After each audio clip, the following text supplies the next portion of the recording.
Hello bachcho, let's read this question. The question say that when sugar X is boiled with dilute H2SO4 in alcoholic solution, two isomer A and B are formed. A on oxidation with HNO3 yield saccharic acid, where B is levorotatory, X is option A maltose, option B sucrose, option C lactose, option D starch. तो सबसे पहले बच्चों यहाँ पर समझेंगे कि question में बोला क्या गया है। एक हमारा एक्स बच्चों शुगर है जिसको बॉइल्ड करते हैं डाइल्यूट सल्फ्यूरिक एसिड के साथ में, एल्कोहलिक सोल्यूशन होता है। तो यहाँ पर दो आइसोमर मिलेंगे बेसिकली ए और बी। ए जो होता है जब ऑक्सीडेशन कराएंगे तो बेसिकली क्या होगा, नाइट्रिक एसिड के साथ में तो सैकरिक एसिड बनाएगा। बी जो होता है लिवोरेटेटरी होता है, तो एक्स को आइडेंटिफाई करना है। तो सबसे पहले बच्चों हम समझेंगे की कॉन्सेप्ट। की कॉन्सेप्ट क्या होगा? की कॉन्सेप्ट होगा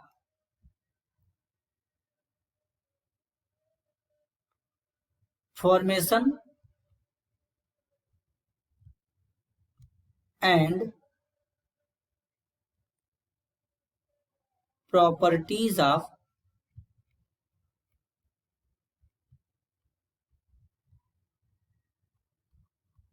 ग्लूकोज। अब बच्चों यहाँ पर बेसिकली जो एक्स हमारा शुगर है ये एक डाइसेकेराइड होगा। क्यों डाइसेकेराइड होगा? क्योंकि इससे दो आइसोमर मिल रहे हैं जो कि मोनोसेकेराइड होंगे।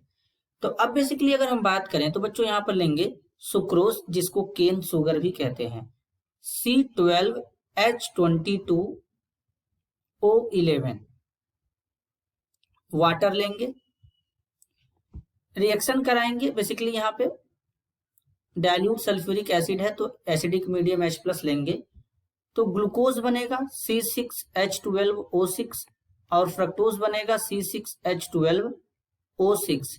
ग्लूकोज हमारा ए हो जाएगा, फ्रक्टोज हमारा बी हो जाएगा। अब जो ग्लूकोज बना है बच्चों इसको हम लोग ऐसे भी लिखते हैं डी पॉजिटिव ग्लूकोज, इस तरीके से। जो फ्रक्टोज बना है इसको लिखते हैं डी नेगेटिव फ्रक्टोज। अब अगर हम बात करें बच्चों तो यहाँ पर ये जो पॉजिटिव नेगेटिव साइन है, ये जो पॉजिटिव साइन है हमको बताता है कि ग्लूकोज हमारा डेक्स्ट्रो रोटेटरी होगा, मतलब लाइट को क्लॉकवाइज रोटेट करेगा। और नेगेटिव हमको बताता है कि जो फ्रक्टोज है ये लाइट को एंटी क्लॉकवाइज रोटेट करेगा। तो इसका मतलब यहाँ पे जो बी है वो लिवोरेटरी होगा। बच्चों ये बात बिल्कुल सही है। और ए और बी दोनों एक दूसरे के आइसोमर हैं, इसको भी चेक कर लेते हैं। तो बेसिकली अगर ग्लूकोज का स्ट्रक्चर बनाएंगे तो यहाँ पर CHO हो जाएगा एल्डिहाइड ग्रुप, CHOH हो जाएगा बच्चों यहाँ पर 4 टाइम, और यहाँ पर हो जाएगा CH2OH। ये किसका स्ट्रक्चर है बच्चों? ग्लूकोज का स्ट्रक्चर है। अब अगर फ्रक्टोज का बनाएंगे तो यहाँ पर CH2OH, C double bond O, CHOH हो जाएगा बच्चों यहाँ पर 3 टाइम्स, और यहाँ पर हो जाएगा CH2OH। अब इनमें जरा चेक करेंगे तो ग्लूकोज में कौन सा ग्रुप प्रेजेंट है बच्चों? एल्डिहाइड ग्रुप प्रेजेंट है, एल्डिहाइड।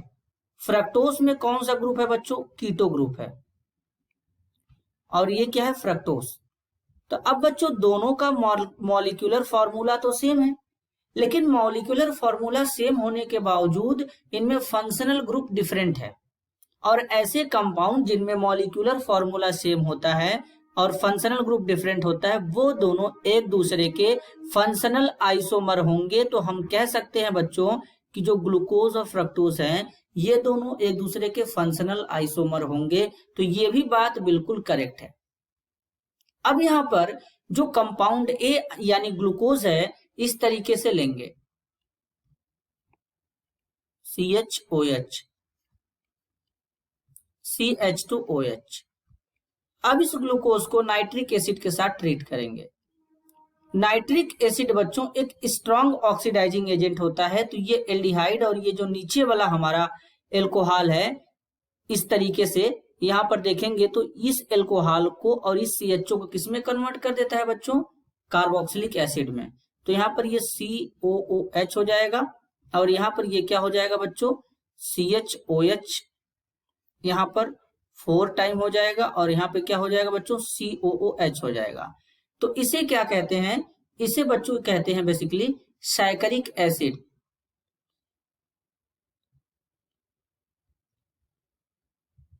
सैकरिक एसिड कहते हैं।